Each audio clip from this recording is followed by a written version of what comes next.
안녕하세요, 연수구 주민 여러분. 우리 동네 탄소 중립을 위한 두 번째 시간 태우지 말아줘 탄소입니다. 제가 오늘 수업에 대해 얘기하기 전에 여러분들이 기억하실 만한 드라마의 오프닝을 잠깐 소개하겠습니다.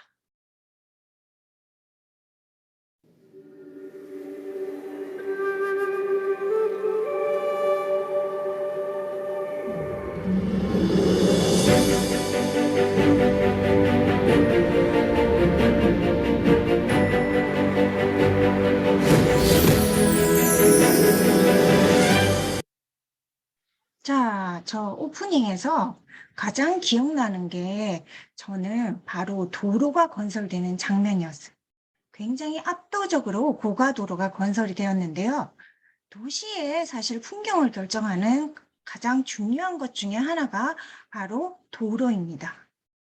우리가 어디론가 항상 이동하고 움직이기 때문인데요. 저런 도로의 건설 그리고 도시의 변화는 인간의 활동을 통해 점점 더 확대되어 왔죠. 사실 제가 지난 시간 인간의 활동을 통해서 우리가 이산화탄소 배출량이 굉장히 많이 늘어났다고, 온실가스가 늘어났다고 얘기를 했는데요. 인간의 이동이 지구에게 미친 영향은 적지 않습니다. 인간도 지구와 상호적인 관계를 맺는 한 생명체였기 때문이에요. 사실 현생 인류는 지금까지 남은 유일한 인류라고 얘기하죠. 인류의 진화 나무에서 살펴봤을 때 수많은 인류들이 생겨났지만 전부 다 멸종하고 지금까지 남은 인류는 호모사피엔스 한 종뿐입니다. 자, 이 중에서 우리나라에 온 아시아권으로 온 인류는요, 굉장히 오래전부터 이동을 해서 지구에 퍼져왔어요. 아프리카에서 시작했다고 알려진 이 호모사피엔스의 혈통이 긴 시간을 통해 점점 더 전 세계로 퍼져나갔는데, 고고학자들에 의하면 아마 이건 수렵 생활을 위한 이동이 아니었나 추측합니다.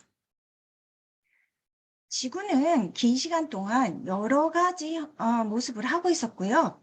특히나 지구에 사는 생물들 중에 인류가 잡아먹기에 좋은 아주 큰 동물들이 있었죠. 인간의 숫자가 점점 늘어나면서 인간들의 수렵 생활을 통해 사라지는 생명들도 생겨났습니다. 그리고 인간은 더 잘 살기 위해, 생명을 유지하기 위해 그런 동물들, 먹을거리가 많은 장소를 먹을거리가 많고 살기 좋은 곳으로 이동하기 시작했죠. 그래서 사실 인간이 어떻게 이동했는가에 대해서는 점점 더 많은 것이 밝혀지고 있는데요. 분명한 것은 이런 인간의 이동을 통해 결국 4만 년 전, 지금 한반도에 인간이 들어왔을 때, 자, 인간을 통해 무언가가 변했다는 겁니다. 그리고 인간은 약 1만 2천 년 전, 처음 농경을 시작했다고 하죠. 근데 그 시기에 농사는 거의 지어지는 게 없었다고 해요. 주변에 먹을 걸 그냥 구할 수 있으니까 굳이 힘들게 농사를 지을 필요가 없었죠. 하지만 네, 문명이 출현하고 기원전 한 만년, 약 만년 전부터 인류의 정착 생활이 일반화되기 시작하면서 인간은 본격적으로 농사를 짓기 시작합니다. 여기 화면에 나온 건 이집트의 농사 장면인데요. 굉장히 상세하고 예, 자세하게 그려져 있죠. 그리고 맨 밑에 보시면 우리가 가축을 키우기 시작했다는 것도 알 수가 있습니다. 곡식을 수확하고 그리고 저장하고 가축도 기르고 이렇게 해서 농사를 지으면서 남는 먹거리가 생겨났고 이걸 관리하는 신문제 사회도 생겨났죠. 자, 그런데 농사를 지으려면 땅이 필요합니다. 여기 화면에 보이는 이런 숲에 작은 길로 이동하던 인간들은 어느 순간 숲을 불태우죠. 농사를 지을 땅을 얻기 위해서였어요. 이때부터 아마 인류가 지구에 미친 영향이 본격적으로 시작되었다고 말하시는 분들도 계십니다. 지난 5,000년간 계속 지구가 따뜻하게 비슷한 온도를 유지했던 건 이런 농경의 영향이라고 얘기하시는 분들도 계세요. 자, 그래서 인간의 활동이 가장 본격적으로 시작된 지난 100년 이후 지구의 기온은 인간의 활동을 통해 굉장히 빠르게 오릅니다. 우리가 알아봤다시피 온실가스가 어마어마하게 증가하기 시작했기 때문이에요. 하지만 실제 온실가스는 지난 30년간 가장 많은 양이 나왔습니다. 그리고 그 온실가스 중에 대부분은 탄소로 이루어졌죠. 자, 여기 우리가 배출하는 탄소, 우리가 탄소를, 온실가스를 배출하면서 어떻게 변화해 왔는지, 인간뿐만 아니라 인간이 사는 장소가 어떻게 변해왔는지 알려주는 도시가 있습니다. 예, 첨탑을 보고 느끼셨겠지만, 예, 여기는 영국 런던입니다. 자, 런던에 가면 이런 작은 다리들이 있더라고요. 저는 도대체 이 다리들 밑에 이 수로가 좀 이해가 되지 않았어요. 왜냐하면 배가 다니기에는 너무 낮다고 생각했거든요. 실제 굉장히 낮은 배들이 있거든요. 사람 키를 생각해 봤을 때 내지는 배가 더 다니려면 좀 더 높아야 될 것 같은데 폭이 좁고 작은 수로들이 있고 이 수로 밑으로 작은 높이가 낮은 배들이 다닙니다. 자, 이건 바로 이 배들이 석탄을 운반하기 위해 처음에 생겨났기 때문이고요. 수로 자체도 석탄을 운반하기 위해 생겨났기 때문입니다. 자, 무슨 뜻이냐 하면 영국의 산업혁명의 시작이 되었던 이 석탄은 수로를 통해 운반되었습니다. 사실 유럽은 석탄이 굉장히 많은 지역이에요. 그런데 이 석탄의 쓰임새를 알아낸 건 바로 18세기 말경이었죠. 방적기가 영국에서 등장하고 나서 면화를 짜기 위한 이 기구, 처음에는 수력을 통해서 물을 이용한 수차를 통해서 기계를 움직이려고 했었는데요. 그랬더니 제약이 너무 심했던 거죠. 물이라는 게 항상 일정하게 흐르지 않고 생각보다 많은 양을 한꺼번에 만들어낼 수가 없었어요. 그러다가 드디어 증기기관이 등장합니다. 이 증기기관을 통해 산업혁명은 비약적으로 성장했는데요. 이 당시 그런 성장을 떠받들기 위해서 필요했던 것이 바로 석탄을 잘 운반하는 것이었습니다. 자, 석탄은 석유와 마찬가지로 항상 어디에나 있는 게 아니에요. 그러다 보니 석탄을 구할 수 있는 곳에서부터 공장이 있는 지역까지 석탄을 옮기는 것이 필요했는데요. 그 당시에는 수상운송이 육로운송보다 훨씬 쌌어요. 생각해 보세요. 말과 마차를 이용해서 석탄을 옮기려면 석탄이라는 건 굉장히 부피가 많이 차지하는 그런 에너지원인데 이걸 옮기려니 엄청난 비용이 들었던 거죠. 하지만 수로를 뚫으면 물을 따라 천천히 내려가게 하면 굉장히 많은 양을 빠르게 옮길 수 있습니다.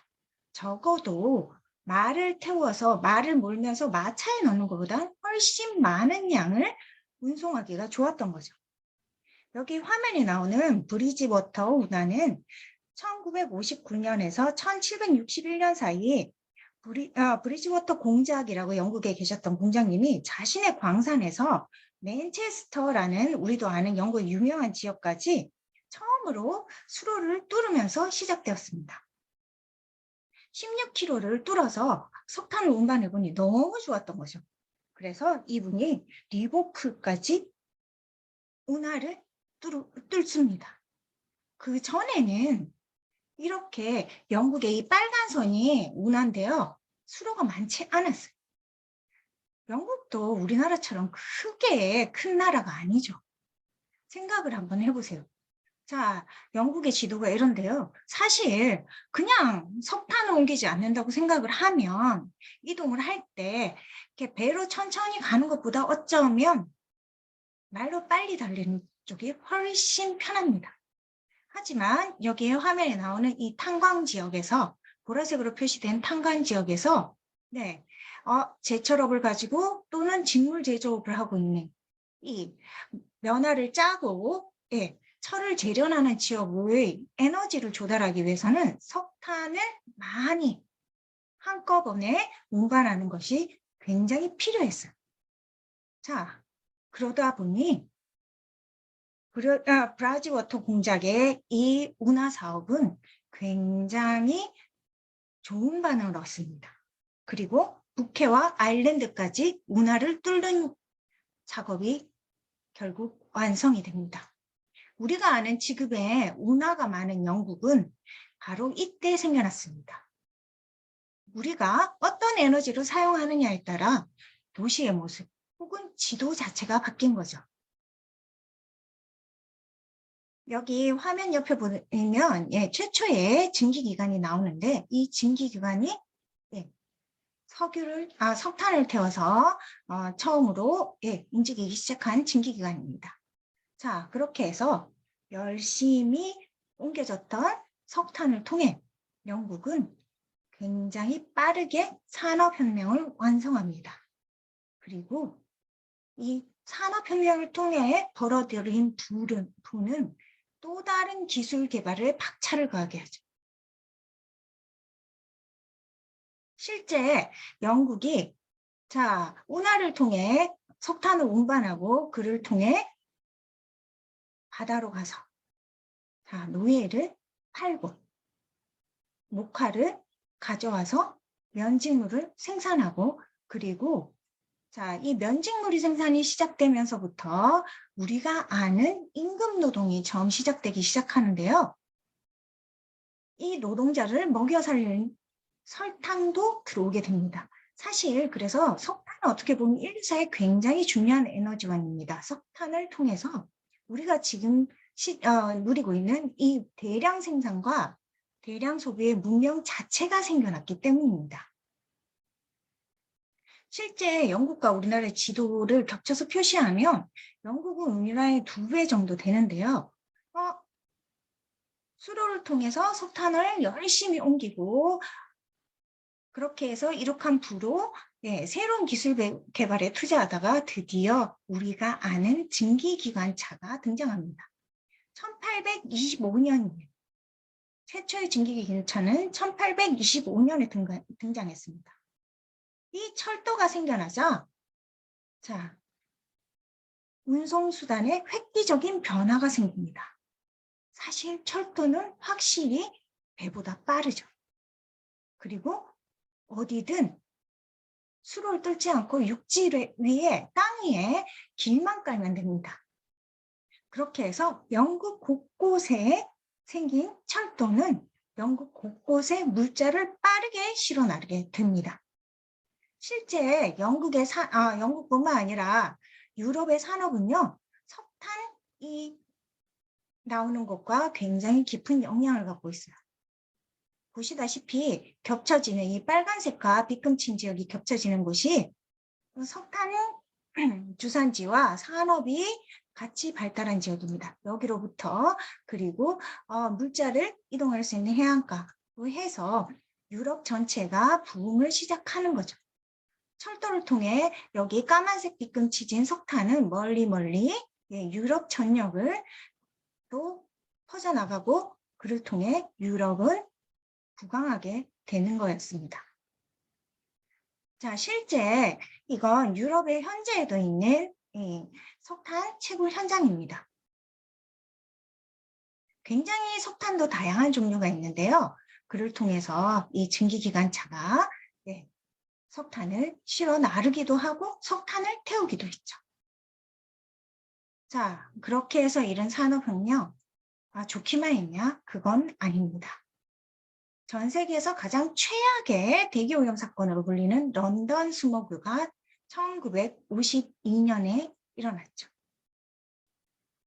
이때 4,000명이 사망했다고 하지만 총 5일간 사실 나중에 파악된 총 사망자는 12,000명이었습니다.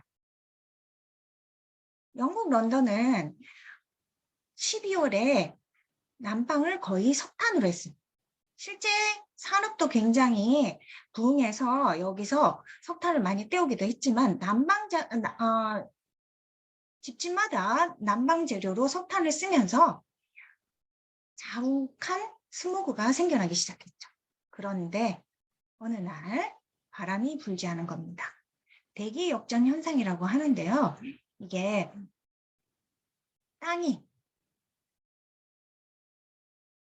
땅에 있는 연기들이 빠져나가지 않으면서 바람이 불 때까지 차곡차곡 석탄에서 나온 연기가 주변에 쌓여서 빠져나가지 않으면서 수많은 사람들이 석탄을 태울 때 나오는 이산화탄소, 일산화탄소, 그리고 여러 가지 휘발성 물질을 혹은 중금속으로 인해 호흡기 피해를 입고 사망한 사건입니다. 사실 석탄도 종류가 있어요. 우리 그냥 석탄 부르지만 탄소의 함량이 가장 높은 무연탄부터 탄소의 함유량이 반 정도밖에 안 되는 토탄까지 굉장한 다양한 석탄이 있고요. 이 무연탄, 탄소 함량이 높을수록 태웠을 때 더 많이 열을 내고요. 불순물이 없기 때문에 깨끗하게 탑니다. 탄소 함유량이 많은 토탄 같은 경우는 약간 나무랑 비슷하시다고 생각하면 돼요. 예, 어떻게 보면 아직 식물에 가까운 상태인 거죠. 그래서 태우면 여러 가지 물질들이 굉장히 많이 나옵니다.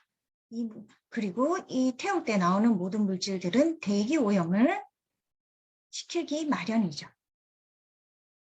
자, 우리가 석탄의 화학식을 살펴보면요. 석탄은 탄소가 굉장히 많이 들어있고요. 그 다음 수소가 들어있습니다.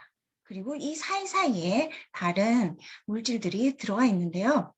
보다시피 탄소가 하나, 둘, 셋, 넷, 25개인가 지금 여기 그렇게 돼 있을 겁니다.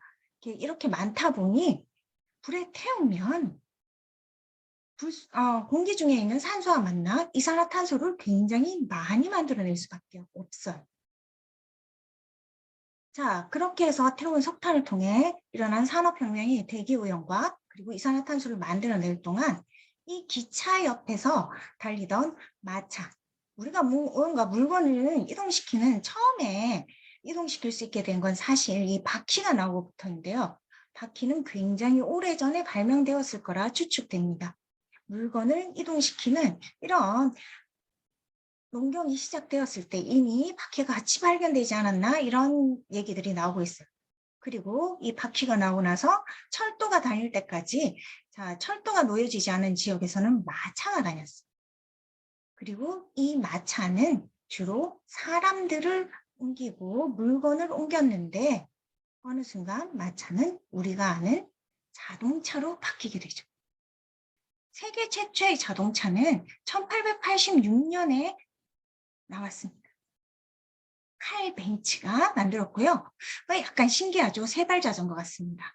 그런데 이건 내연 자동차예요. 무슨 뜻이냐? 안쪽에 무언가를 태우는, 그래서 연기가 나오는 자동차라는 겁니다. 바로 가솔린, 석유를 쓰는 자동차였고요. 탑승했을 때 모습은 이와 같습니다. 자, 굉장히 많은 매연이 나왔다고 해요. 그 당시 석유는 발견된 지 얼마 안 됐거든요. 정제 기술이 발달하지 않았기 때문에 석유를 거의 있는 상태로 그냥 넣어서 매연 때문에 사람들이 자동차를 그닥 좋아하지 않았다고 합니다.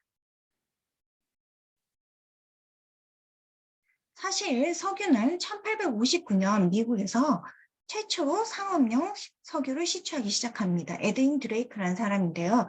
여기에 우리가 아는 그 까만 그 석유가 확 뿜어져 나오는 그런 형태의 개발이 이때부터 시작되었다고 보시면 됩니다.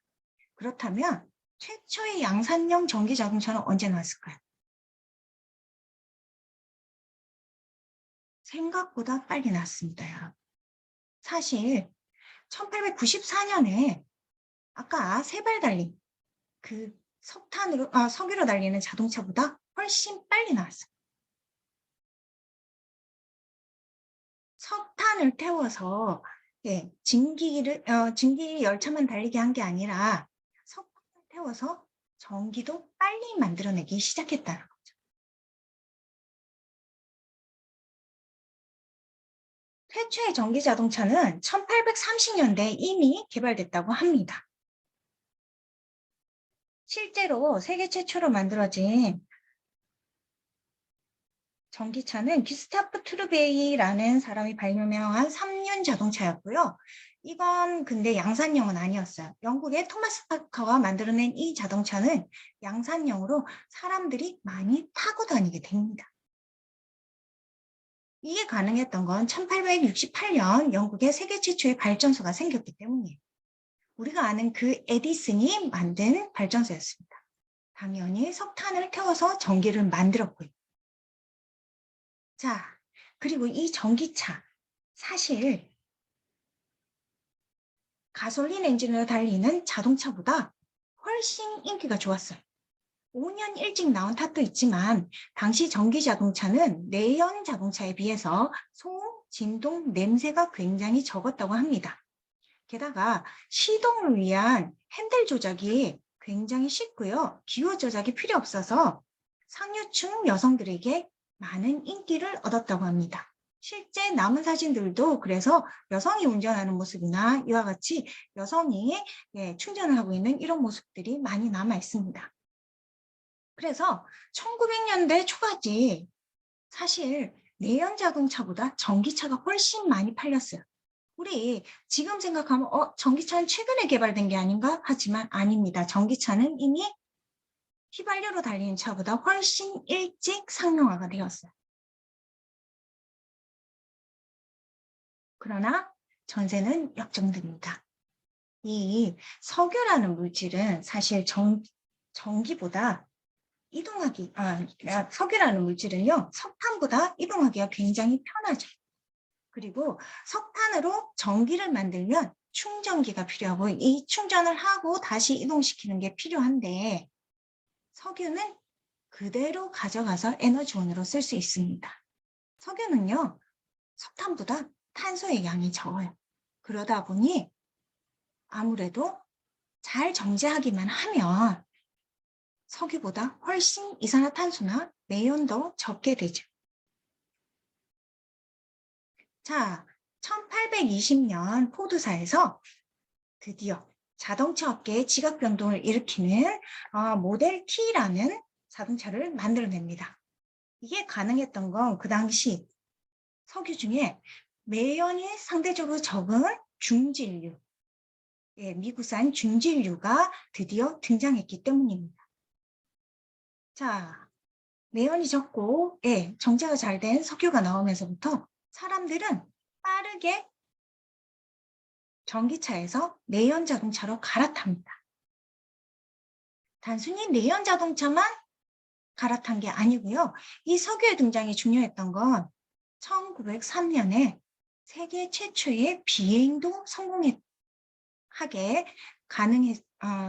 세계 최초의 비행이 가능하도록 이 석유가 역할을 하기도 했습니다. 그래서 사실 화석연료는요, 정말 우리의 생활에 많은 영향을 미친 거예요. 인간의 이동 방향을 완전히 바꾸었습니다. 그 전에 인간이 이동하는데 배외에 굉장히 많은 시간이 걸렸다면, 자, 석탄을 통해서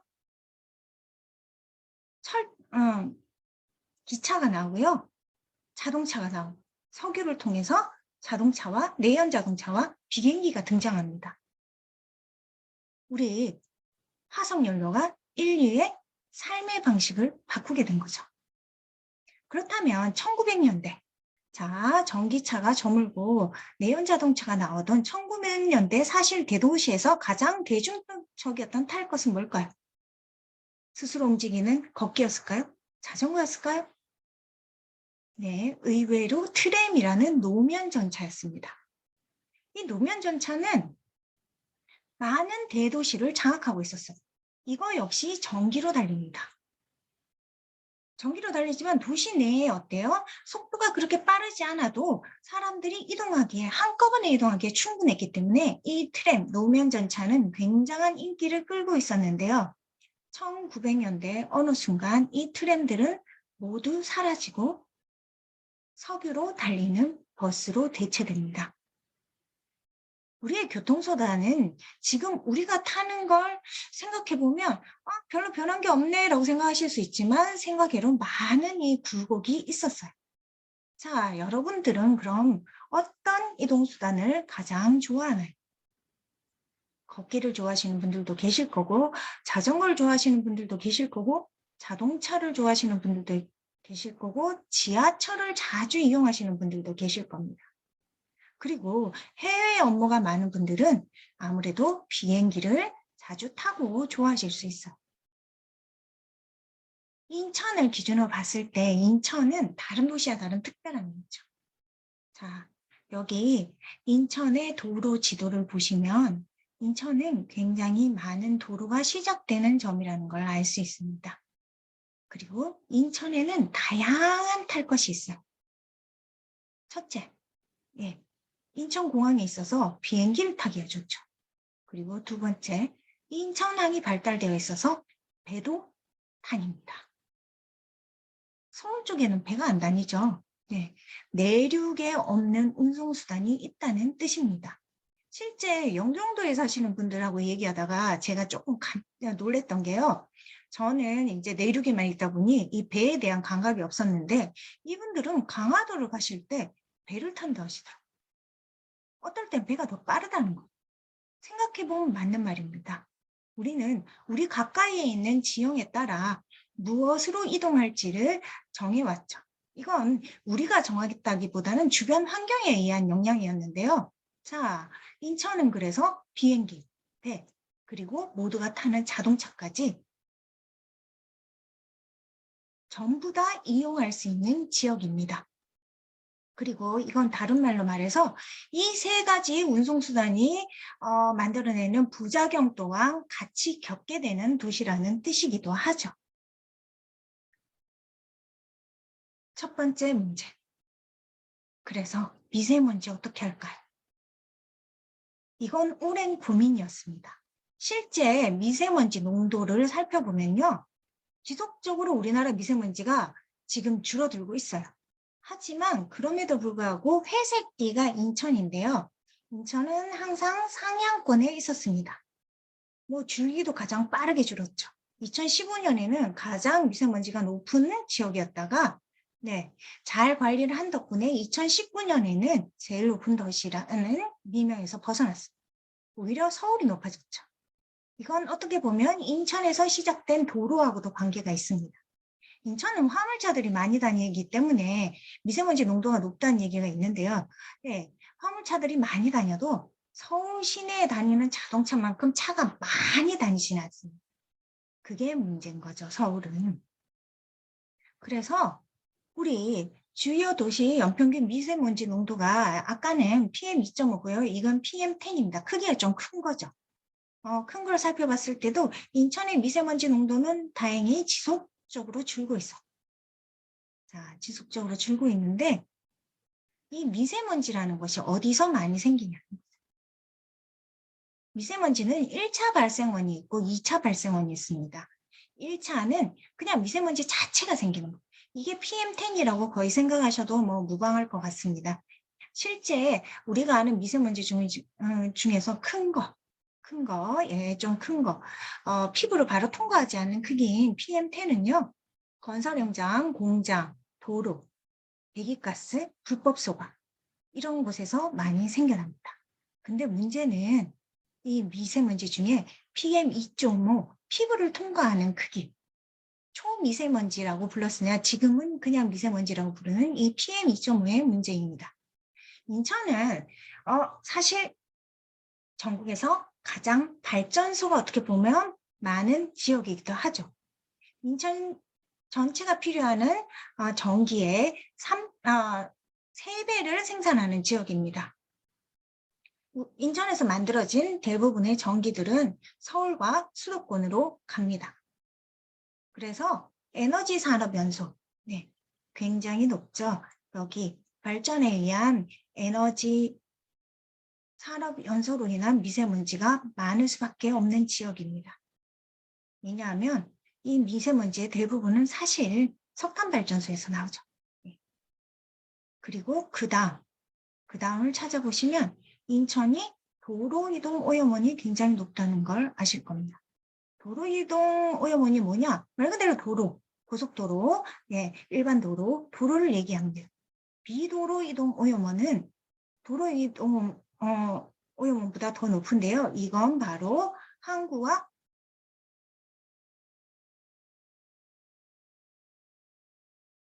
공항입니다. 실제 그래서 인천의 미세먼지는 에너지 산업, 항만과 공항, 도로 순으로 발생하고 있어요. 전국적으로 봤을 때는 사실 도로 배출원이 더 높은 상황입니다. 자, 그래서 미세먼지 배출량 찾아봤을 때 사실 이게 이렇게 많은 이유 중에 하나는 화물차가 많이 다니기 때문에. 그리고 그 다음이 RV차고요. 네, 그 다음이 승합차입니다. 무슨 뜻이냐? 화물차는 휘발유를 쓰지는 않죠. 네. 우리가 어떤 연료를 쓰느냐에 따라 미세먼지 배출량도 달라진다는 뜻이에요. 그래서 우리 지금 미세먼지 예보를 하고 있는데, 자, 이 미세먼지가 우리 등급을 나눠서 요즘 예보를 하고 있죠.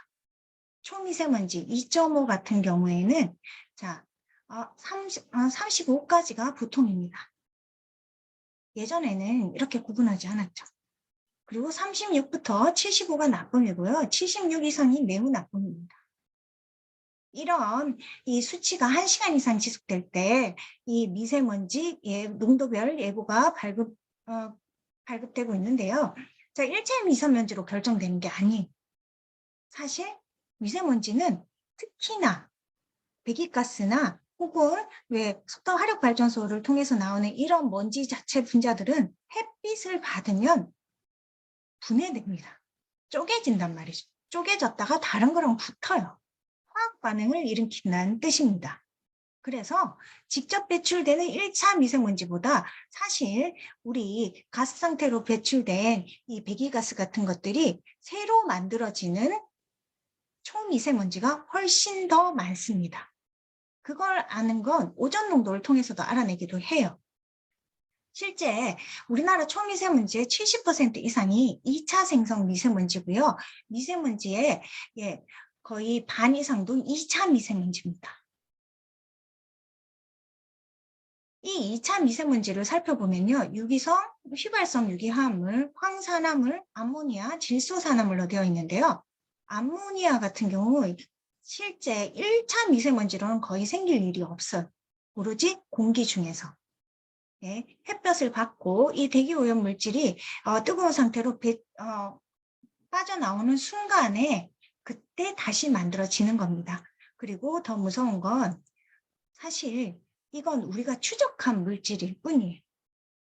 우리가 아는 물질이라는 거죠. 대기 중에 어떤 오염 물질이 있는지를 미리 사전에 이런 것이 있을 것이다 알아야만 이걸 알아낼 수 있는 것이지 그냥 다 포집한다고 해서 이게 뭐고 저게 뭐고 알아낼 수는 없어요. 우리는 역추적을 하고 있거든요. 오직 오존의 농도를 통해 미세먼지가 얼마나 더 많이 생겼겠다 이걸 알 수 있을 뿐이에요. 자, 이 2.5의 초미세먼지 이걸 통해서 건강상 피해가 어마어마하게 미세먼지는 호흡기로 침투하기 때문에 보통 호흡기 질환을 많이 일으킨다고 알려져 있지만 연구가 계속 진행되면서 이 미세먼지가 심혈관 질환에 강력한 영향을 미치는 걸 알아냈습니다. 지금 4월 19일 이 기사 화면이 나오고 있는데요. 한 해 23,000여 명이 초미세먼지로 사망했다라고 되어 있죠. 특히 노약자, 노인분들이 기저질환을 갖고 있는 심혈관 질환 때문에 미세먼지로 인해 사망하는 피해군으로 분류되었습니다. 생각보다 우리가 지금 쓰고 있는 에너지의 사용, 그리고 이동수단이 미친 영향이 굉장히 우리의 건강에 큰 영향을 미치고 있는 거죠. 그래서 SOS 캠페인 이런 게 하고 있어요. 무슨 뜻이냐? 예전에는 나의 삶의 질을 높이기 위해 친환경을 해야 되겠다라고 얘기했다면 이제 환경이 필수적이라는 거죠. 필요환경. 미세먼지와 같은 환경오염이 건강에 미치는 영향뿐만 아니라 이제 전 지구적 기후변화가 실제 위협으로 다가오기 있다는 거죠. 갑자기 미세먼지 얘기하다가 무슨 기후 얘기를 하냐 할 수 있으실 텐데요. 이 두 개가 관계가 없지 않습니다. 기온이 3도 올라가면 고농도 미세먼지가 2배가 된다는 조사 결과가 나왔습니다. 당연한 이유예요. 제가 지난 시간 북극 진동에 대해서 잠깐 얘기를 했는데요. 우리 기후 변화, 지구 온난화로 인한 기후 변화는 결국 지구 평균 온도의 상승으로 인해 일어나는 현상이었는데요. 지구의 온도가 올라갑니다. 추운 곳과 따뜻한 곳의 편차가 사라져요. 온도가 비슷해지면 바람이 잘 불지 않는다고 얘기했습니다. 그래서 제트기류가 약해진다고 말씀을 드렸죠. 이건 곧 온도 차이가 사라진다는 것뿐만 아니라 대기가 움직이지 않는다는 뜻이 됩니다. 당연히 바람이 불지 않으니까 대기가 정체되는 거고요. 우리가 만들어낸 먼지들은 대부분 바람이 불지 않으면 빠져나가지 않고 쌓이게 돼요. 그러다 보니 실제 화석연료를 많이 쓰는 발전소 혹은 탈 것의 이용, 이동수단의 이용은 결국 고농도 미세먼지를 만들어내는과 동시에 기후변화를 일으키는 이유이기도 합니다. 자동차 한 대가 달릴 때 휘발유 1kg를 넣으면 3배 이상의 탄소가 나온다는 말이 있어요. 실제 그럴까 우리 살펴볼 필요가 있는데요. 1인당 온실가스 총 배출량은 지속적으로 늘어왔습니다. 1900년대 대비하면 1919년 1인당 배출량은 거의 2배 이상 올랐어요. 에너지 분야 온실가스 배출량을 살펴보면 에너지 산업부터 제조, 수송 여러 가지가 나와 있는데요. 실제 증감률을 한번 보시죠. 1990년 대비 수송 부분에 그 온실가스 발생량은 어마어마하게 늘었습니다. 지금 194.5% 증가했고요. 그럼에도 불구하고 다른 건 전년 대비 그러니까 줄어들었다면 수송 부분에서는 온실가스 배출량이 줄지를 않고 있어요. 그러면 수송이라 했을 때 우리가 무언가를 옮기는 이 교통 부분, 수송 부분이라고 했을 때 실제 배도 있고 비행기도 있으니까 우리가 가장 많이 이용하는 자동차는 어떤가? 살펴보면요. 도로 부분이 가장 많습니다. 실제 수송 부분 합계를 따져서 도로 부분만 빼서 보면 지금 우리가 이용하는 자동차의 증가가 아무래도 이 온실가스 배출량을 늘리는데 일조했다고 볼 수밖에 없는 그래프가 나옵니다. 교통수단별 평균 그러면 온실가스 얼마나 만들어냈냐 봤을 때요. 걸으면 당연히 안 나오겠죠. 그리고 고속열차는 한 50 정도 나온다고 합니다. 버스는 58. 1km를 달릴 때 그런데 자동차는 208g이 나온다고 합니다. 이 자동차도 자동차 나름이긴 해요. 국가기후환경회의에 따르면 자동차의 온실가스 10km를 달릴 때 나온 온실가스 배출량은 소형 휘발유차보다 중형 경유차가 2배 정도 많습니다. 이래서 노후 경유차에 대한 단속이 시작되고 있는 거예요. 실제 경유차가 만들어내는 온실가스, 대기오염 물질의 양은 소형 휘발유차보다 더 많기 때문에 경유차를 단속하는 것만으로도 대기오염을 줄이고 또 온실가스를 줄이는 효과가 있는 겁니다. 각 차종별 그러면 평균 온실가스 배출량 어떻게 되냐 살펴보면요. 과정이라는 건 자동차를 만드는 원료를 채취하는 과정부터 따져보는 겁니다. 실제 그랬을 때 전기차는 전기 배터리에 쓰기 위해 히토리를 많이 쓰죠. 그래서 그런 데서 발생하는 그 온실가스 배출량이 있을 수밖에 없어요. 아무래도 휘발유나 경유 LPG차보다 자동차의 원료 채취 과정에서 나오는 온실가스 양이 많습니다. 히토리는 흙 속에 정말 조금 들어있어서 히토리거든요. 희귀한 흙 속에 어떤 그 금속 이런 의미인 거죠. 그 원료라는 의미라서 이걸 빼내는 데는 어마어마한 환경오염과 환경 부담이 따릅니다. 하지만 전기차는 막상 그렇게 해서 만들다 보면요. 전기를 만드는 과정에서 그냥 어쨌든 간에 온실가스가 나올 뿐이지 이 휘발유나 경유 LPG차처럼 석유 관련해서는 생산 과정에서 온실가스가 나오지 않아요. 그래서 이렇게 학계를 내어보니 재밌게도 여기 전기 발생 과정은요. 우리 석탄 화력을 할 때의 얘기. 석탄 화력을 함에도 불구하고 자 전기차가 휘발유, 석유와 천연가스를 연료로 쓰는 차보다 훨씬 온실가스를 덜 만들어내고 있습니다. 이건 유엔에서도 인증한 이야기예요. 그러다 보니 전기차 사라 이런 얘기를 하는 거죠. 기후변화를 막기 위해 전기차를 사라. 그러면 비행기는 어떨까? 자, 우리의 최종 탈 것인 이제 다시 휴가철이 돌아왔습니다. 많은 분들이 여행을 갈 텐데요. 자, 비행기는 기차보다 20배 많은 이산화탄소를 배출한다고 하고요. 지금 전 세계 탄소 배출량의 2.5%를 항공업계가 만들어낸다고 하고 있습니다. 이게 2018년도 기준인데 코로나 때 국제 항공 운송이 워낙 줄어들었었죠. 하지만 지금 폭발적으로 다시 증가하고 있습니다. 그래서 서울에서 부산까지 우리나라는 약간 특별하죠. 교통수단별 온실가스 배출량을 살펴보면요. 우리나라는 석탄으로 거의 전기를 만들기 때문에 철도에서 발생하는 이산화탄소의 양이 사실 다른 나라보다 높아요.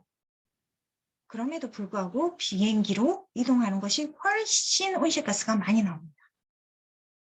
자, 그리고 석탄으로 발전해서 고속철도를 달리기 때문에 고속철도가 온실가스가 많이 나온다 하지만 그럼에도 불구하고 자동차, 내연 자동차, 석유를 쓰는 내연 자동차보다 훨씬 덜 나옵니다. 이게 사실 중요한 의미가 있죠. 그리고 비행기 같은 경우에는요. 순수 온실가스 배출량, 이산화탄소 배출량만으로는 따질 수가 없어요. 비행기는 하늘 높이 나르기 때문에 발생한 온실가스를 흡수해주는 흡수원이 없습니다. 우리 땅 위에는 바다도 있고 숲도 있고 여러 가지 흡수원이 있어요. 그래서 온실가스를 배출했을 때 영향이 지구온난화에 미치는 영향이 비행기 하늘에 순수하게 거기에 뿌리는 것보다 훨씬 적습니다. 비행기는 높은 고도에서 이 연료를 태우면서 이산화탄소를 배출하기 때문에 고도에 따라 온실 미치는 이 지구를 뜨겁게 하는 온실 효과가 또 다릅니다. 그러다 보니 자 어느 순간 비행기가 미치는 영향에 대해 사람들이 심각하게 고민하기 시작했어요. 특히 지구온난화로 인해서 비행기가 제트 기류의 영향을 받아 비행 시간이 훨씬 더 길어졌다고 하죠. 제트 기류가 들쭉날쭉해지면서 지금 서쪽으로 향하는 비행 시간이 7시간 이상 걸릴 확률이 80%가 높아졌는데요. 그러면 악순환이 계속되는 거죠. 비행기를 타면 온실 효과가 크게 커지거든요. 자, 온실 효과 때문에 지구가 뜨거워져서 제트 기류가 불안해지고 그러다 보니 비행시간이 길어지고 비행시간이 길어지면 또 온실가스는 많이 나오고 그러다 보니 비행기로 여행하지 않는 게 유행처럼 번졌었는데요. 플라이트 쉐임이라고 합니다. 웬만하면 비행기를 타지 말자.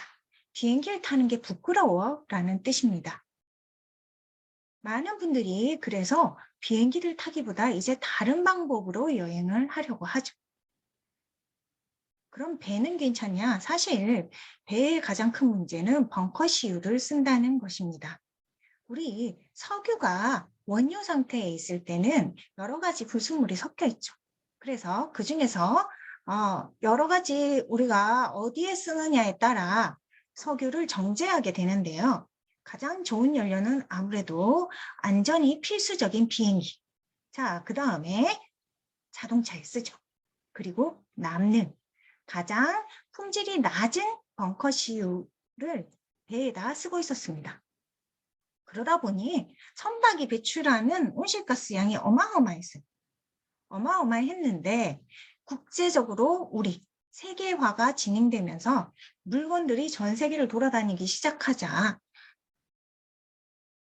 해운업계는 엄청난 양의 온실가스를 만들어내게 됩니다. 보시다시피 자, 전 세계에 연도가 올라갈수록 온실가스 배출량이 점점 늘어났어요. 우리나라 선박의 온실가스 배출량도 점점 늘어났죠.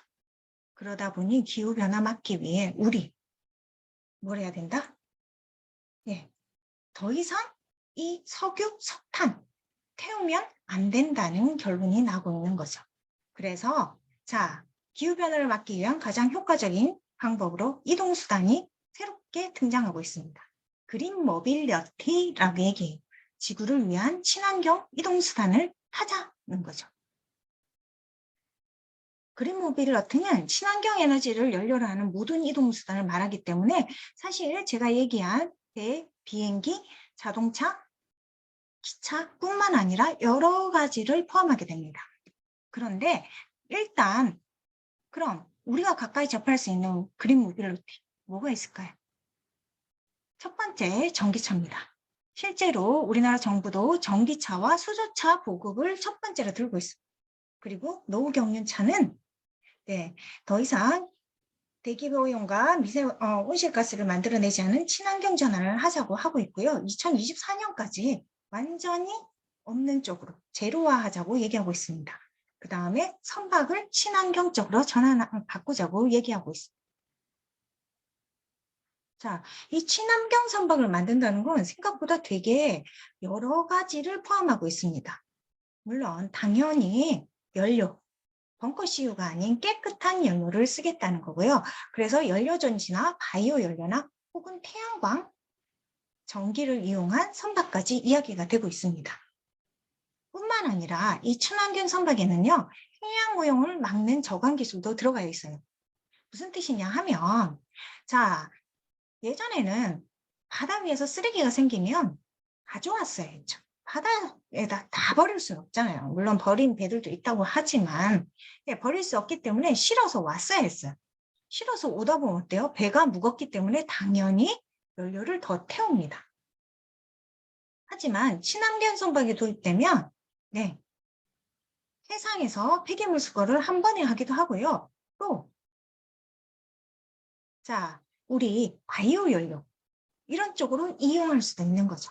여기 나온 것처럼 플라즈마 기술을 이용한 합성가스를 생산해서 다시 연료를 쓰는 겁니다. 쓰레기 발생은 최소화. 그리고 이산화탄소를 만들어내지 않는 그런 선박에 대한 상상을 하고 있고 실제 기술을 개발하고 있고요. 그리고 추진이 되고 있습니다. 자, 그러면 우리 자세하게 좀 따져볼 필요가 있는 거야. 우리가 단지 선박은 그렇게 바꾸고 자동차를 친환경 자동차로 바꾼다고 했을 때 전기차, 수소차 그냥 쓰면 실제로 이산화탄소가 덜 나오냐? 좀 따져볼 필요가 있는 거죠. 아까 살펴봤다시피 사실 휘발유차를 쓰는 것보다 경유차를 쓰는 것보다 전기차가 확실하게 온실가스가 덜 나오는 건 맞습니다. 하지만 이건 발전소에서 잘 관리하기 때문인 거죠. 사실 전기를 만들어내는 데는 엄청난 온실가스가 발생을 해요. 여기 그래프에서 보시면 현격한 차이를 느낄 겁니다. 그래서 우리 친환경 이동수단, 그린 모빌리티를 위해서는 결국 친환경 에너지가 필요합니다. 그럼 친환경 에너지란 뭐냐는 거죠. 자, 아까 전기차님 수소차? 하실 수 있어요. 예, 맞습니다. 수소차는 수소를 이용해서 예, 전기를 만들고 이 분해 과정에서 결국 배기가스 대신 물을 만들어내는 자동차죠. 그리고 이 수소의 핵심은 사실은 어떻게 보면 배터리입니다. 우리나라가 집중 투자하고 있는 분야이기도 하죠. 수소 이용 배터리는 전기를 저장하고 그리고 다시 쓸 수 있게 하기에 아주 큰 역할을 하고요. 소형 배터리, 대형 배터리, 여러 가지 배터리가 다방면으로 쓸 수가 있습니다. 자동차뿐만 아니라 이 수소 충전 배터리는 여러 가지 용도로 쓸 수 있어요. 저도 지금 쓰고 있는 게 있는데 요즘 여러분들 충전식 건전지, 거의 다 수소를 이용한 수소 충전식 건전지가 굉장히 싸게 나온 걸 집에서 사서 쓰시고 있는 분들도 저처럼 쓰고 계신 분들도 계실 겁니다. 그리고 이 신에전지에 더해서 사실 재생에너지 쪽이 중요합니다. 생산 부분에서 이 전기를 만들어내는데 온실가스를 확 줄이려면 사실 재생에너지를 쓰지 않고는 방법이 없어요. 화석연료를 대신에 태양광을 쓰고 풍력 발전을 하고 바이오 에너지를 사용하고 그리고 해양 에너지를 쓰는 것. 대표적인 재생에너지 4가지 말고도 있지만 일단 4가지를 들었습니다. 우리 폐기물을 가지고 만들어내는 바이오 에너지, 쓰레기 줄이기와 같이 함께 가야 할 문제이기도 하고요. 풍력 발전은 지금 대규모 풍력단지로는 해상 풍력이 전 세계에서 가장 많이 쓰이고 있고요. 태양광 발전은 거대 발전소보다는 사실 지역에서 개인적으로 베란다 태양광처럼 우리 집을 발전소로 만드는 이런 작업들. 그렇게 해서 이 모든 재생에너지들 여기저기서 생기는 에너지를 가상발전소라는 곳에서 모아서 우리가 필요한 곳에 공급하는 이런 에너지 전환이 필요합니다. 실제 정부는 2030년까지 재생에너지 발전량 비중을 20%를 만들겠다고 하고 있어요. 이건 사실 조금 늦은 감이 있죠. 왜냐하면 유럽이 탄소세 도입을 이제 본격적으로 추진하고 있기 때문입니다. 우리나라가 재생에너지 전환이 빠르게 필요한 이유는요. 자, 유럽과 같은 지역에 수출을 하기 위해서 탄소세가 도입이 되면 석탄화력 중심으로 발전을 하고 있는 우리나라 회사들은 기업들은 물건을 팔 수가 없어요. 탄소세가 붙으니까 가격이 엄청 뛰겠죠. 실제 무역 장벽이 높아진다는 것입니다. 이 재생에너지 전환은 우리나라 온실가스 줄이기뿐만 아니라 그래서 여러 가지로 굉장히 중요한 문제입니다. 자, 그러면 전 세계인들은 어떻게 지금 에너지 전환, 운송 부분에서 에너지 전환, 친환경 모빌리티를 해가고 있을까요? 자, 이 솔라인 펄스라는 비행기입니다. 세계 일주를 해낸 태양광 비행기. 날개에 태양광 패널이 붙어 있습니다. 이 비행기 2016년에 이미 세계 일주를 했어요. 자, 그리고 지금 무인으로 개발되고 있습니다. 무슨 뜻이냐? 사람이 타지 않고요. 드론처럼 사람이 타지 않고 비행기 운행을 한다는 것이요. 물건을 실어서 나르는데 자, 사람이 운전하지 않고 어딘가 원격 조정을 하면서 전 세계를 날아다니는 비행기. 이제 이런 비행기가 나오고 있다는 뜻입니다. 그리고 여기 있는 건 자, 인도에서 나온 태양광 열차입니다. 기차 한 칸에 18개, 16개의 패널이 달려 있는데요. 그러면 이 기차 태양광으로 달리나요? 아닙니다. 사실 뉴델리에서 일부 구간만 운행하고 있는데 안에 있는 에어컨과 선풍기를 이 태양광 패널에서 발생한 전기를 이용해서 달리는 열차입니다. 연료는 태양광 전기가 아니에요. 하지만 어때요? 이것만으로도 실제 화석연료 사용을 줄일 수 있는 거죠. 이런 방법으로 전 세계 교통수단들은 사실 변하고 있습니다.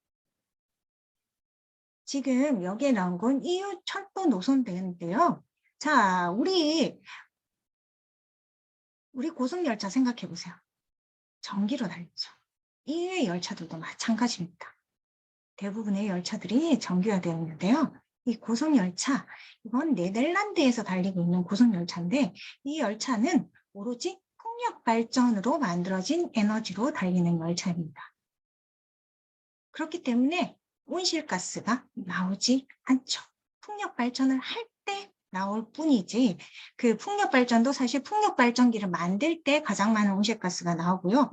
그 이후로는 더 이상 온실가스가 나오지 않는, 그렇게 해서 온실가스 발생을 제로화하는 그런 열차들이 등장하고 있습니다. 우리나라도 아무런 노력도 하지 않냐면 그건 아닙니다. 차세대 고속열차 KTX 이음은 전기 열차고요. 이건 지금 우리나라에서 태양광을 이용한 전기 열차로 개발 중인 열차입니다. 실제 지금 시험 운행을 한 상태입니다. 앞으로 우리가 이용하게 될 탈 것은 여러분들이 상상하는 이상의 다양한 형태가 있을 겁니다. 자, 그래서 예전에 있는 것들이 다시 살아나고 있습니다. 석유가 나오기 전 우리가 쓰던 좀 더 친환경적인 형태, 온실가스가 나오지 않는 형태의 운송수단은 모두 다시 등장하고 있어요. 그 대표적인 것이 바로 트램입니다. 트램은 제가 말씀드렸다시피 석유로 달리는 버스가 등장하면서 대도시에서 거의 다 사라졌었어요. 대부분의 국가에서 이 트램이 달리고 있다가 어느 순간 버스로 다 교체가 되었죠. 그러다가 이 트램이 다시 등장하고 있습니다. 이건 울산에서의 트램이고요. 트램은 고속열차와 차이가 도시 안만을 돈다는 겁니다. 그래서 충전하는데도 빠르게 충전이 가능하고 짧은 거리를 이동하고요. 대신에 많은 사람을 태울 수 있죠. 한 사람 한 사람이 운전해서 한 사람이 타고 다니는 자동차보다는 훨씬 더 많은 사람을 한꺼번에 목적지까지 보내고 또 빠르게 달리기 때문에 지금 도시형 열차로 다시 각광받고 있습니다. 그리고 우리는 모르지만 친환경 운송수단으로 여러 가지가 정말 사람들의 사용되고 있는데요. 여기 우리는 잘 모르는 아주 오래된 친환경 운송수단을 쓰고 있는 볼리비아의 사례를 한번 보겠습니다. 남아프리카 중부에 위치한 볼리비아에는 독특한 대중교통 수단이 있습니다. 바로 텔레페리코라고 불리는 케이블카입니다. 케이블카가 어떻게 볼리비아를 대표하는 교통수단이 되었을까요?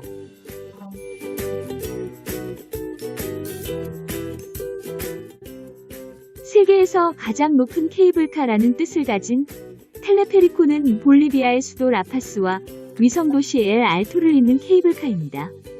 우리나라에선 관광용으로 익숙한 케이블카가 어떻게 대중교통 수단으로 자리 잡게 되었을까요? 그건 볼리비아의 수도 라파스가 위치한 곳이 고산지대이기 때문입니다. 라파스의 해발 고도는 3200에서 4100m로 도시 내에서만 850m 이상의 고도차가 나는 엄청난 분지 지형이며 지반이 무른 특징을 가지고 있습니다. 또한 위성도시 엘 알토는 별다른 도시계획 없이 난개발이 이루어진 탓에 길이 좁고 구불구불하여 교통체증이 심했습니다. 이러한 이유로 지하철이나 버스 등 보편적인 대중교통 수단을 도입할 수 없었으며 고도 차이가 큰 지역을 이동할 때 효과적이며 좁은 길이나 지반이 약하다는 단점에 영향을 받지 않고 많은 사람들을 수송할 수 있는 교통수단이 필요했습니다. 그래서 고안한 대체수단이 바로 케이블카입니다. 케이블카 도입은 2012년부터 본격적으로 시작되었고 2014년에 처음으로 케이블카가 대중교통으로 개통되었습니다. 이후 빠른 속도로 진행되어서 2019년 기준으로 10개의 노선이 운영되고 있습니다. 텔레페리코 도입 이후 라파스의 교통사고 발생률은 30%까지 대폭 낮아졌고 이제는 볼리비아 시민들에게 텔레페리코는 없어서는 안 될 시민의 발로 관광객들에게는 라파스 특유의 지형을 한눈에 내려다볼 수 있는 관광 코스로 자리 잡게 되었습니다. 이상으로 쉼표가 있는 대중교통 오디세이였습니다. 감사합니다. 네, 볼리비아의 케이블카를 살펴보셨는데요. 사실 우리가 어떤 도시에 지형에 살고 있느냐를 가지고 우리는 다양한 교통수단을 상상해 볼 수 있어요. 자, 우리 지금 쓰던 그런 운송 방법을 고집할 필요는 없는 겁니다. 우리에게 적합한, 우리 도시에게 맞는, 인천에 맞는 대중교통을 우리가 만들어내면 돼요. 하지만 지금 당장 그걸 하기는 굉장히 어렵죠. 그래서 우리가 제일 먼저 기후변화를 막는 탄소 중립을 하기 위한 첫 번째 자세, 탄소 배출 대신 걷자입니다. 대중교통을 이용하고 신재생에너지 교통수단을 이용하고 걷고 자전거를 타는 겁니다. 사실 신재생에너지 교통수단 이용은 제일 비용이 많이 드는 방법이에요. 당장 자동차를 바꿀 수는 없잖아요. 하지만 대중교통을 이용하고 걷고 자전거 타기는 가능합니다. 우리 탄소 배출 없는 도시를 만들기 위해서 첫 번째로 필요한 건 사실 차를 타지 않는 생활이에요. 그렇다면 이 차를 타지 않고 이동하지 않고 차뿐만 아니라 열차든 뭐든 타지 않으려면 첫 번째, 직장이 저희 집에서 가까워야 됩니다. 직장이 멀면 어쩔 수 없잖아요. 뭐든 타야 돼요. 지금 현재 운송수단이 화석연료를 쓰기 때문에 이산화탄소 발생량 어쩔 수가 없어요. 온실가스 나오는 걸 내가 막을 수가 없죠. 하지만 직장이 가까이 있고 혹은 직장은 멀리 있더라도 대부분의 나의 생활을 내 주변 걸어서 할 수 있는 곳에 있다면 우리의 도시가 15분 내에 내가 필요한 모든 것을 이용할 수 있다면 사실 사람들이 차를 탈 필요가 없겠죠. 멀리 이동하기 위해서 탈 것을 심각하게 고민하지 않아도 됩니다. 자, 그래서 등장했습니다. 15분 도시. 지금 탄소 중립을 위한 도시의 새로운 모습, 15분 도시입니다. 부산에서 지금 맨 먼저 하고 있는데요. 어떻게 보면 전 세계적인 추세예요. 프랑스 파리가 이 15분 도시 생활권을 내세워서 지금 도시의 환경을 완전히 바꿨죠. 미국 같은 경우는 차를 타고 나가지 않으면 장도 볼 수 없다고 하죠. 하지만 15분 생활권 도시를 만들면 우리의 차는 내내 주차장에 있을 수도 있습니다. 생각해 보세요. 병원이 걸어서 적어도 8분 거리 내에 있고 내가 필요한 도서관이 제일 멀어봤자 걸어서 15분 거리에 있고 그리고 집 앞에서 걸어서 나가면 적당히 산책을 하고 쉴 수 있고 아이와 놀 수 있는 공원이 있다면 우리 굳이 차를 타지 않았겠죠. 그리고 굉장히 안전하겠죠. 조금 더 멀리 간다면 대중교통이 어디서나 접할 수 있으면 조금 더 멀리 가기 위해 대중교통이 조금 더 어디서나 접할 수 있다면 그렇다면 더 좋을 겁니다. 사실 우리나라 대중교통은 전 세계적으로 유명해요. 굉장히 편리하고 잘 되어 있죠. 그러다 보니 보통 서울 가시거나 멀리 가실 때 지하철 타시는 분들 생각보다 많으세요. 차 몰고 가면 길 막힙니까? 맞습니다. 그게 바로 탄소 중립을 위한 도시의 설계입니다. 자, 그래서요, 우리가 그렇다면 우리의 이동 방법을 어떻게 바꿔야 되냐? 결국 결론은 나와 있죠. 비용을 드는 전기 수소차 구매하기 좋기는 하지만 이건 어떻게 보면 지금 당장 하기는 너무 어렵고요. 우리 일단 첫 번째, 자동차 대신 대중교통을 이용하는 게 필요합니다. 그랬을 때 한 대당 지금 285.4kg의 탄소 감축 효과가 있다고 얘기하고 있어요. 그리고 만약 꼭 운전을 해야 한다면 또 다른 방법이 필요합니다. 친환경 운전을 하는 것만으로도 약 100km를 줄일 수 있고요. 공기압이랑 휠을 점검하는 것만으로도 인당 19km를 44km를 줄일 수 있다고 합니다. 그리고 가까운 거리를 걷거나 자전거를 이용하면 19kg을 줄일 수 있다고 하고 있어요. 이렇게 많이 주는 온실가스 어떻게 해서 가능한가? 사실 우리나라에 등록된 전체 자동차 중에 자가용이 92.4%입니다. 이 92.4%인 자가용 타지 않고 대중교통을 이용하면 연간 이산화탄소 감축량이 클 수밖에 없어요. 그래서 승용차 한 대당 285.4kg의 이산화탄소를 감축할 수 있습니다. 그리고 한 가지 더 있죠. 광역 알뜰 교통카드를 가지고 계신 분이라면 대중교통비도 할인받을 수 있어요. 자, 이건 대신 홈페이지에 등록하셔야 됩니다. 내가 보행이나 자전거를 타고 대중교통을 이용한 다음 다시 걸어서 내진 자전거를 타고 도착했다는 걸 알 수 있게 홈페이지에 등록을 하면 시작 지점과 끝 지점을 계산해서 최대 교통비를 30% 할인해주고 있어요. 그리고 친환경 운전. 친환경 운전이 뭐냐? 어렵지 않아요. 여러분들 사실 다들 아시는 겁니다. 승용차 한 대당 약 100kg의 온실가스를 줄이는 이 친환경 운전은 에코드라이브라고 생각하시면 됩니다. 에코드라이브 그럼 아실 거예요. 아, 속도 지키고, 네, 맞습니다. 온실가스도 줄이고 연료비도 절약하고 교통사고도 줄이는 에코드라이브. 일단 안 막히는 곳에 가셔야 돼요. 그리고 자, 엔진 예열 너무 많이 하지 마십시오. 엔진 예열 적정 시간은 여름은 10초고 겨울은 30초라고 합니다. 출발은 자동차 시동 걸고 5초 후 시속 20km 도달까지 적정하게 5초 후까지는 시속 20km 이상이 가지 않도록 해주시고요. 웬만하면 관성주행을 이용하시고 급가속, 급감속을 하지 않고요. 경제속도 준수하고 경회전 최소화하고 다 듣던 얘기죠. 자, 그리고 차에 짐 50%만 실게. 연료도 절반만 채우고. 타이어 공기압은 제때제때 체크하고 에어컨 저단으로 이용하는. 그리고 소모품 관리를 철저하게 해서 차에 고장이 없게 하는. 이것만으로 사실 온실가스 줄일 수 있는 겁니다. 우리 제일 많이 자동차를 타면서 온실가스가 생기는 부분은요. 우리가 많이 자동차를 모는 것도 있지만 사실 도로 정체입니다. 도로가 정체돼서 차가 서 있다 보면 공회전도 오래 하고 매연도 많이 나오고 하는 거죠. 그래서 도로가 안 막히게 하는 게 필요해요. 자, 자율주행이란 말 들어보셨죠? 네, 내가 딴짓을 해도 차는 목적지까지 데려다주는 이 자율주행. 이런 것들이 모두 사실은 탄소 중립을 위한 어떤 기술적 해결책입니다. 우리가 그린 모빌리티 했을 때 탈 것의 연료만 바꾸는 것뿐만 아니라 여기에 스마트 모빌리티라고 하죠. 도로가 막히지 않게 하고 도로가 막히지 않도록 상황을 개선하고 그리고 적절한 속도로 운전하고 이 모든 걸 자동적으로 조절하는 이런 생활이 모두 우리의 탄소 중립을 위한 길이 됩니다. 그리고 앞으로의 우리의 이동 생활은 이 스마트 모빌리티가 결합한 그런 도시에서의 생활이 될 겁니다.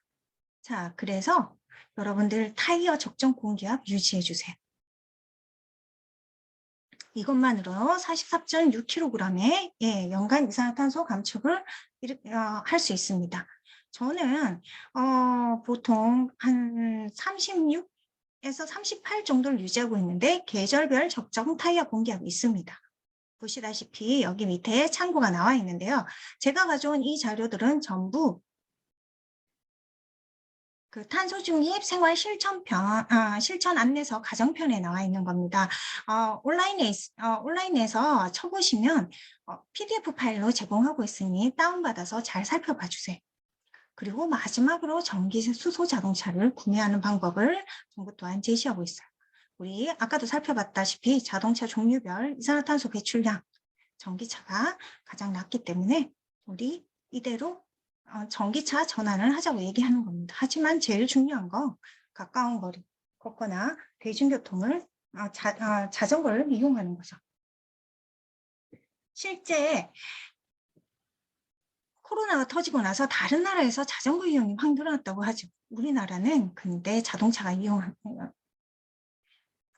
오히려 늘어났어요. 그래서 수송 부분 온실가스가 줄지 않는 거죠. 이 자동차는 지구를 살리는 기발한 물건 10가지에 선정되기도 했습니다. 자, 그리고 연수구에는 아주 좋은 게 있죠. 공유자전거. 네, 나는 자전거도 없어도, 내가 자전거 없어도 우리 공유 자전거 전국적으로 지금 시행되고 있는데요. 연수구에는 특별히 타조가 있습니다. 타조는 맵을 다운받으면 여러분들이 카카오티 바이크에서 이용하실 수 있어요. 네, 이용 요금을 바로 결제를 하고 이용거리 모두 사전에 예약을 하실 수 있습니다. 이용하실 수 있는 분들은 한번 이용해 보세요. 아, 근데 나는 자전거 있어 하시면 이거에 한번 도전해 주시기 바랍니다. 바로 자전거 출퇴근 챌린지입니다. 에코바이크라는 사이트가 있어요. 맵도 있고. 뭐냐? 자전거 출퇴근하시는 분들이 공유하고 있는 맵입니다. 여기 출퇴근 챌린지를 하고 있는데요. 지금 여기 2021년에 끝났다고 되어 있지만, 네, 여기에 참여하고 있는 여러 도시들이 있고요. 이 에코바이크의 자전거 출퇴근 챌린지는 올해도 다시 진행되고 있습니다. 자, 보시다시피 이걸 이용할 경우에는요. 이동한 거리를 포인트로 환산해줘요.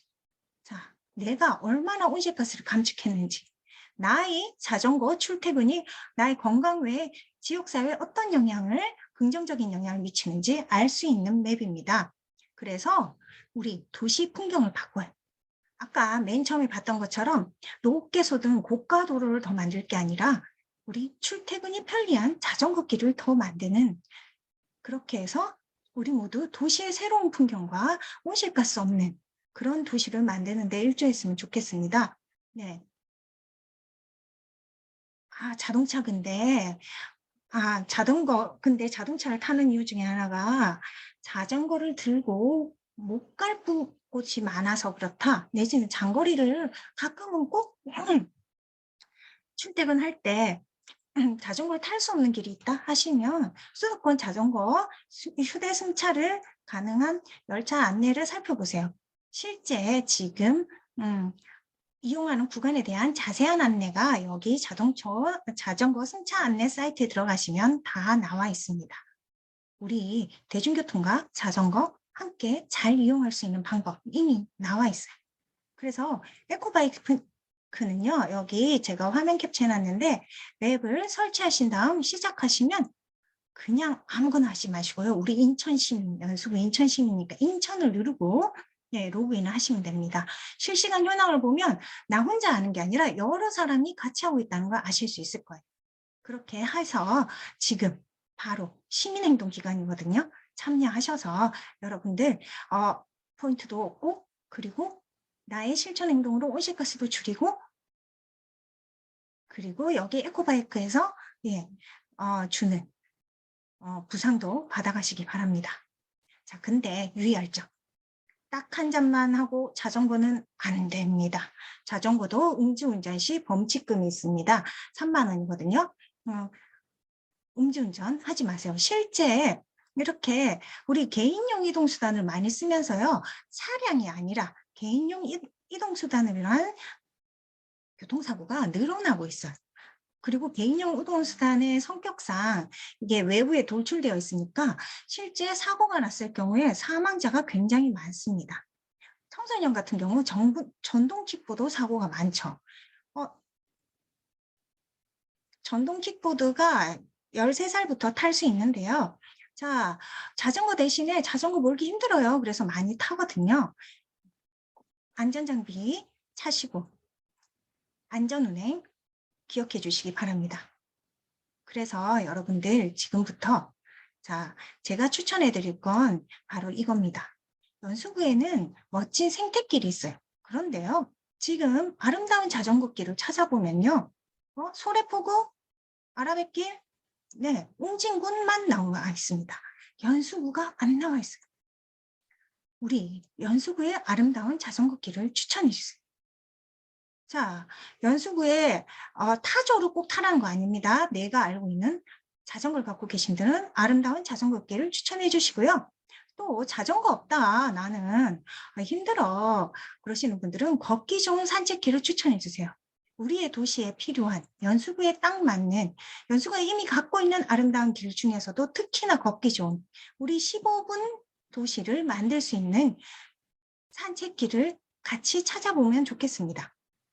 그래서 하는 김에 그러면 걷는 김에 비대면 주킹을 하는 건 어떤가요? 걷는 김에 우리 연수구를 쓰담쓰담 돌봐주세요. 그래서 이 해시태그로 걷는 김에 내지는 쓰담쓰담 연수 내지는 타조 쓰담쓰담 지구 이런 식으로 다 같이 비대면 주킹을 했으면 좋겠습니다. 혹시 주킹을 모르는 분이 계시나 모르겠는데 주킹이란 내가 다니면서 쓰레기를 줍는 걸 말합니다. 플로깅이란 말로 시작됐어요. 조깅을 하던 사람들이 조깅을 하는 김에 쓰레기를 주우면서 시작된 말인데 우리나라에서는 주깅이란 말로 더 많이 쓰죠. 동네도 깨끗이 하고 우리만의 멋진 산책길과 자전거길도 발견하는 비대면 주깅 같이 하시면 좋겠습니다. 그래서 하실 때 일단 출발 인증샷을 찍으시고 그 다음에 연수구 둘레길 추천 명소 인증샷 찍으시고 꼭 둘레길 추천 명소 아니라도 됩니다. 그렇지만 연수구의 둘레길 생각보다 되게 멋있고요. 특히나 이 하천을 따라 난 길을 가다 보면 여러 가지 야생동물도 만나기 좋죠. 그러니 가족과 함께 혹은 혼자 우리 연수구에 꼭 필요한 멋진 길 한번 찾아서 인증샷을 찍어주세요. 명소를 스스로 만들어내고 우리가 아름답게 가꾸면 되는 겁니다. 자, 그리고 도착지 인증샷을 찍어서 연수구 자원봉사센터에 공유해 주시면 감사하겠습니다. 우리 다 같이 새로운 탈 것, 그리고 친환경 도시, 그리고 15분 도시 모두가 함께 걷기 좋은 도시를 만들어 갔으면 좋겠습니다.